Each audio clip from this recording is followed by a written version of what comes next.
pala hindi mo dinadala sa school yung tatay mo kasi siya siyang lumpo. At, well, nasabi mo, hindi pala siya, ano yan? Seaman?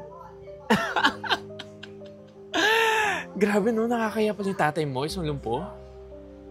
Di ka ba talaga titigil? Ba? Bakla ka! Wala, Jacob, bakla ka talaga!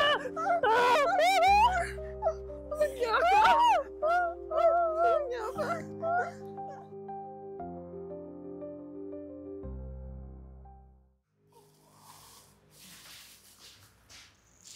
Tay, baon ko po.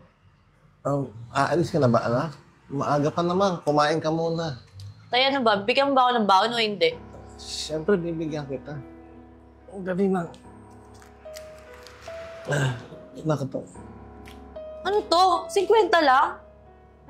Pasensya ka na, anak. Binili pa kasi ako ng ulamin natin. Ano naging pagkain yan? Eh, ikaw lang katama kakakain yan eh. Kaya na ulit, anak. Sige, ganito na lang. Pupuntahan na lang kita sa school mamaya. Tapos dadalhin ko yung pagkain binili ko para sa iyo. Huwag na huwag kang pupunta sa school mamaya ah. Nakakahiya ka.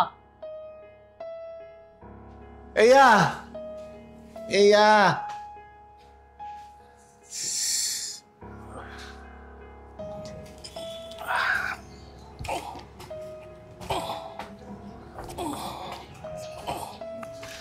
Eya! Buti na lang, nakita kita, anak. Ito, dala ko na yung baon mo. Pwede ba't tumahimik ka? Huwag mo ko sundan.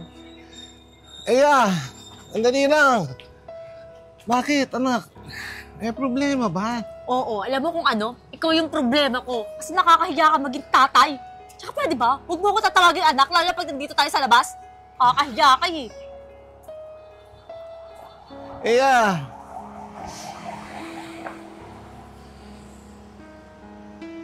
MG. Handa ka sa akin babae ka bukas. Ay mo sino matapang na babae, ano pala? Ano yung tatay? Let's go.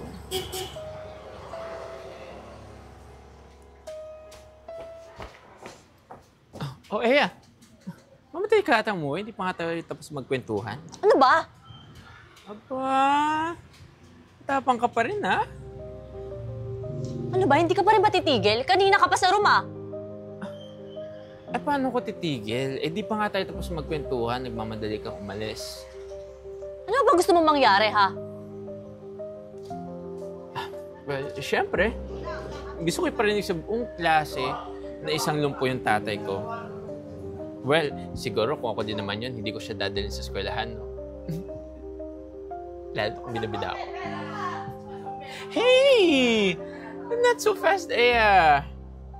Grabe naman, masyado ka namang guilty.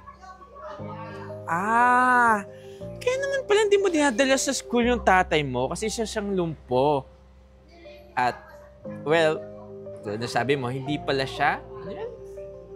Seaman? Grabe no, nakakaya pala yung tatay mo, isang lumpo. Di ka ba talaga titigil? Ba? Bakla ka!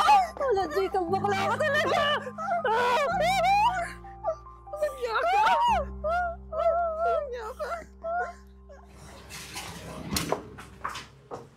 Eh, anak. Oh. Ba't ganyan itsura mo, anak? Ba't gulo-gulo yung buhok mo? Anak, may maganda nga pala akong balita sa'yo. Nakatanggap ako ng ayuda sa barangay. May panghanda na tayo sa birthday mo. At sino naman nagsabi sa'yo gusto ko dito mag-birthday? Bakit, anak? Aalis ka ba? Saan ka pupunta? Sa lugar kung saan wala ka. Ha? Talaga, anak? Aalis ka? Talaga bang hindi na tayo magkakasama sa birthday mo? Ano ba, tay? Paulit-ulit ka ba? Ilang beses ko bang sasabihin sa'yo na ayaw nga kitang kasama? Tsaka alam mo ba kung bakit ganito yung itsura ko ngayon? Dahil nakipag-away ako dahil sa'yo! Alam mo, kahit kailan malas ka talaga sa buhay ko eh. Bakit kasi dinami-dami ng tao sa mundo, ikaw pa yung naging tatay ko? Sana namatay ka na lang eh.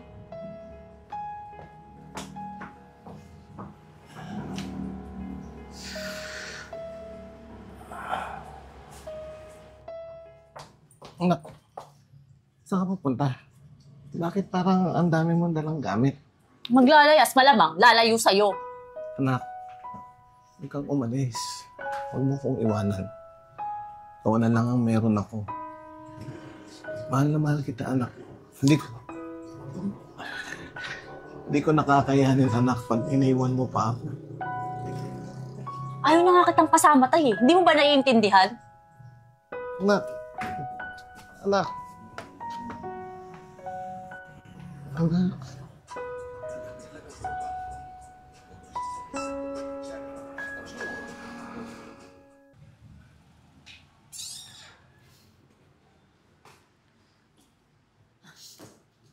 Wala pa rin palang pinagbago yung lugar na to.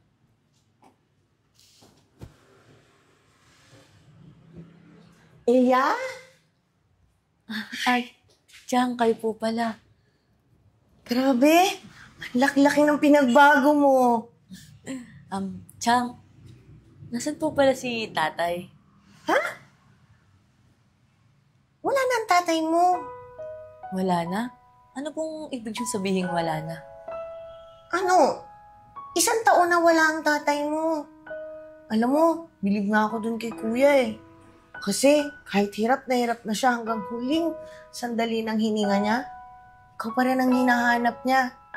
Tapos, hirap na siya magsalita pero lagi nga sa amin sinasabi, hanapin ka daw namin. Pero, paano kasi hindi naman namin alam kung saan ka hanapin? Ika nga muna, bakit ka ba naglayas? Pero alam mo, bilin na bilin sa amin ni kuya. Huwag na huwag kami magagalit sa'yo. Kasi, hindi mo naman daw kasi kasalanan, kaya ka naglayas. Uy, hayaan mo na yun. At saka, alam mo, nung hinihiling ng tatay mo, mapatawad mo daw siya. Kasi kasalanan nga niya, bakit ka naglayas. Ay, teka pala muna. Merong iniwan ng tatay mo sa'yo. Sabi niya, pag nakita ka daw namin, ibigay namin to, ha? Sandali lang, kukunin ko.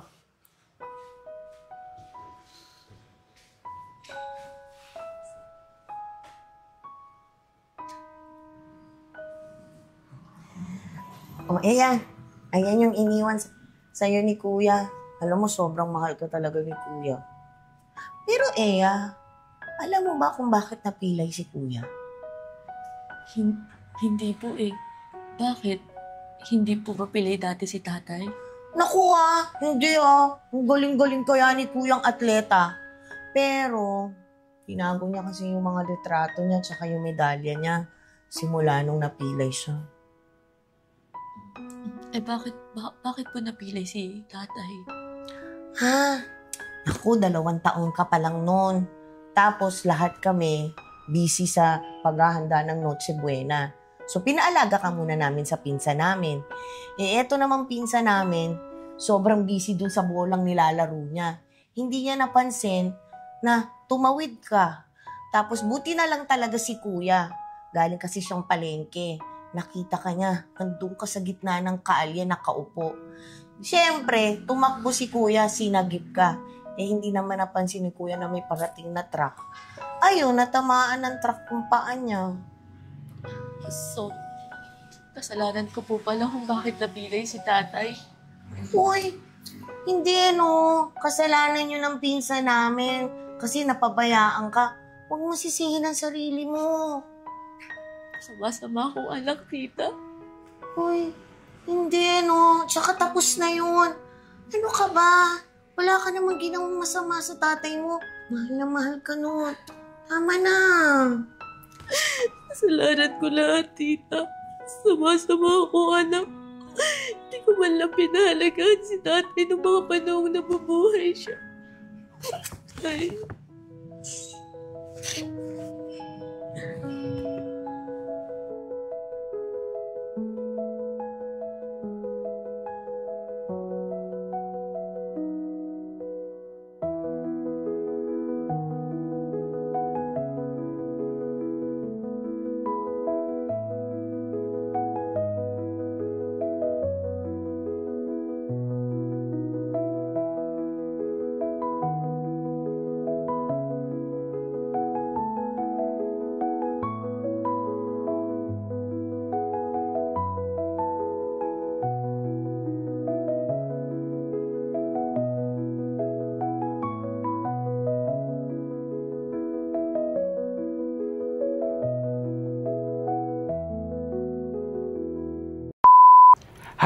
This is Ian Pecho. Kindly like our Facebook page, The Crazy Ones, and also subscribe to our YouTube channel, The Crazy Ones.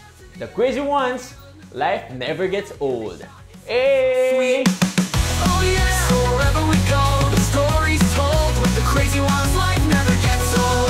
Let's go, living this life, feeling it in our soul. With the crazy ones, yeah, let's roll.